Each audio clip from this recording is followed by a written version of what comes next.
Jonathan Lemire, we've been saying over the past several days that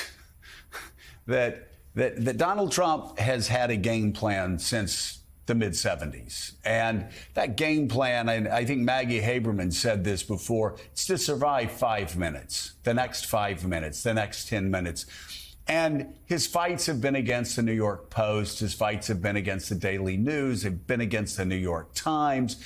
Been against tabloid culture. He's fought Rosie O'Donnell. He's fought all of these people where he would just throw out outrageous claims. People would be shocked. Same thing with The Apprentice.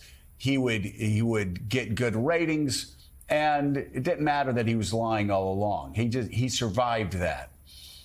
We've been talking about, certainly since Georgia, how we've now moved from sort of, Trump world where you can just shoot BS all the time. You can have the fire hose of falsehoods and get away with it because it's good press for him. He's always one step ahead of the tabloids.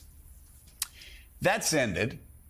And I think we got a great indication of that yesterday when you and I were talking about the fact that Donald Trump was going to have this massive press conference, we were told, to show how Georgia was rigged against him. I said to John Sell yesterday, this is great news if you want Donald Trump to go to jail, because all he's going to do is continue admitting things that the prosecutors are going to love to listen to. And sure enough, what happens? He cancels, doesn't he? He does, because right now, Donald Trump, it's a fire hose of falsehoods, but anything he says is admissible in court. And as we were discussing yesterday, just hours after Trump was named as a co-defendant in that sprawling Fulton County, Georgia election interference, he promised to release a, quote, large, complex, detailed, but irrefutable report on the presidential election fraud which took place in Georgia. Trump promised to release the report at a major news conference this coming Monday, the 21st, at his Bedminster, New Jersey golf club, and he claimed it would cause all charges against him to be dropped, and it would be a complete exoneration. Well, that sounds dramatic, Jonathan. I say, and one wonders why he waited 2.5 years to release this information that would have exonerated him and given him the state of Georgia. But it was coming Monday. Well, Joe, it's not. Yesterday, Trump took to his Truth Social page to say that we won't be seeing that report. It won't be released to the public.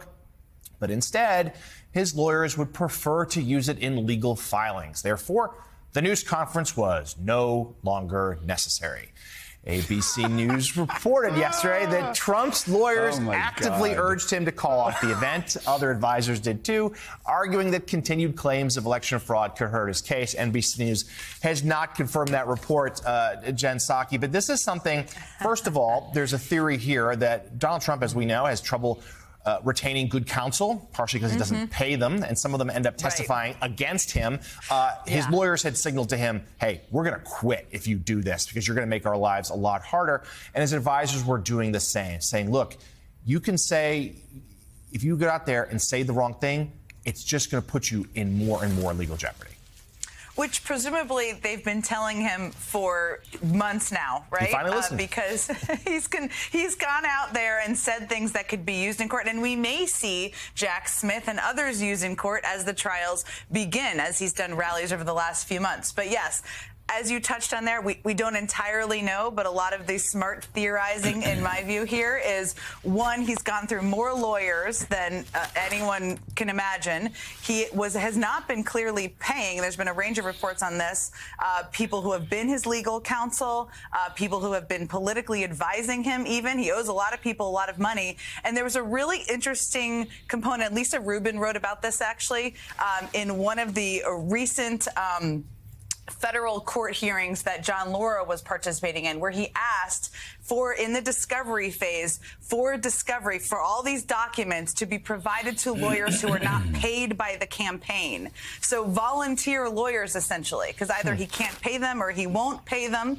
So yes, it seems like he's having a bit of trouble holding on to counsel here. this does seem to be one of the first times that we know of where he has potentially listened to legal counsel on what is inadvisable for him by canceling this rally, which probably wasn't easy because he never likes to look weak. But that does seem to be the most likely theory at this point. Yeah, it makes sense. It really does. Irrefutable. They're going to drop the... Oh, wait, no, I'm not going to hold that press conference after all. Robert, I'm going to veer off the road for a second here, but I promise I'll get back onto the main path in a second. You know, I'd always read about, like, Winston Churchill, how he just drank all the time, but there was always alcohol in his body and everything. I'm not much of a drinker. I can't do it. And the few times I've tried, I just can't do it. And I've said to Mika before, I said, life's hard enough. I don't know how people do this. Like getting up, going to work. Like, I can't do it. It's hard enough as it is. Well, this reminds me of Donald Trump's campaign people. And I want to compare them to you as a campaign person. Running for the presidency, handling all the incoming is hard enough as it is. I know, you guys in 2007, 2008, you had a ton of challenges coming at you, and you were blessed with a remarkable political candidate, but it's hard enough as it is. Can you imagine trying to do this with a candidate that has 4 indictments against him and who keeps speaking out against his own interest every day? I can't imagine it. No, I can't imagine it either. I mean, it is hard enough, as you said, on even the best days to get everybody rowing in the same direction, to have to manage the candidate in a totally separate way, to have to probably have lawyers in almost every discussion that you're having, particularly around planning. But look, this has been going on around Donald Trump. He loves, it appears, just the sheer chaos of all of this. I once asked Sean Spicer right before he went into the White House, do you have any idea that those tweets are coming? Does he share those tweets before he hits send? Do you see any of it? And he said, no, I wake up, open my phone, and read them just like you do.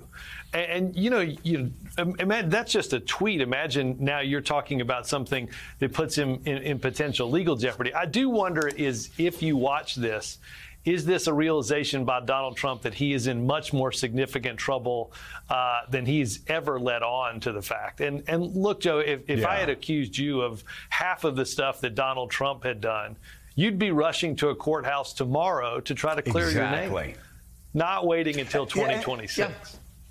And that's the point, right? Isn't it, Robert? That if you or I were accused of something we didn't do, and we had a presidential election ahead of time, I'd be telling my lawyers, get me to court as quickly as possible. I'm going to bury these people in court, then I'm going to bury them on the campaign trail. He's doing the exact opposite. He's been accused of stealing nuclear secrets. He's been accused of stealing plans to war plans on invading Iran. He's been accused of trying to steal American democracy. And he's saying, let's just let that hover out there. Let's not find out whether I was guilty or not until a year or two after the election. I mean, that's not how an innocent person acts. It's a great point.